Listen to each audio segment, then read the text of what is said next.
Hi, Gerrie here. Have you ever had Ethiopian food? The injera, the kitfo, the tips, or even the honey wine?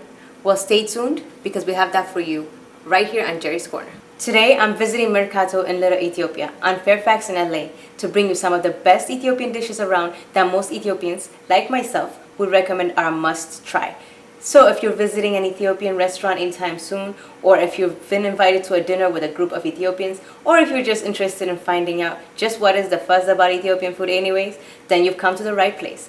Because by the end of this episode, you'll want to go into your closet, bring out the best stretchy pair of pants you've got, and head down to your nearest Ethiopian restaurant. But before we do that, let's talk about the base of the dishes. What I'm talking about is injera. While flat on one side, the circle-like holes, the eyes of the injera, are found all over the upper side of the injera. When I was young, I remember my mom used to make sure these came out as clear and big as possible. That, along with the taste and texture of the injera, it can be used to rate the quality. And even now, while in the US, my mom still tries to make it every chance she gets. And let me tell you, that is no small task. Preparing the injera can take up to 3 days.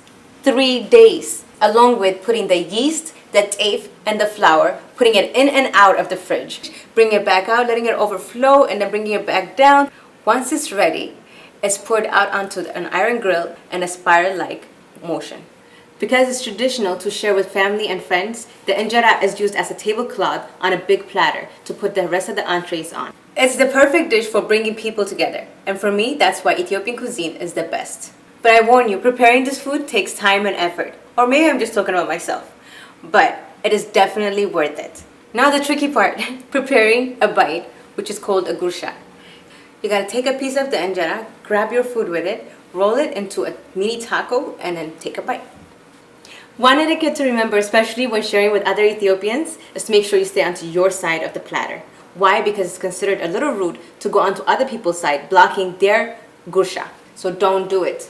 However, it's okay to use a little bit of charm to communicate, to say, I want something else on your side. Remember how your mom used to say, the best stuff is at the bottom of the pot? Well, don't forget that injera that's been soaking all that flavor of the food that was once on it, because now that's the best stuff at the bottom of the pot. Now that we've laid down the base of the platter of Ethiopian dishes, the next time we'll talk about the greens, yellows, and reds. And I'm not talking about the Ethiopian flag. I'm talking about the delicious food that accompanies the injera. So stay tuned until next time on Gerrie's Corner.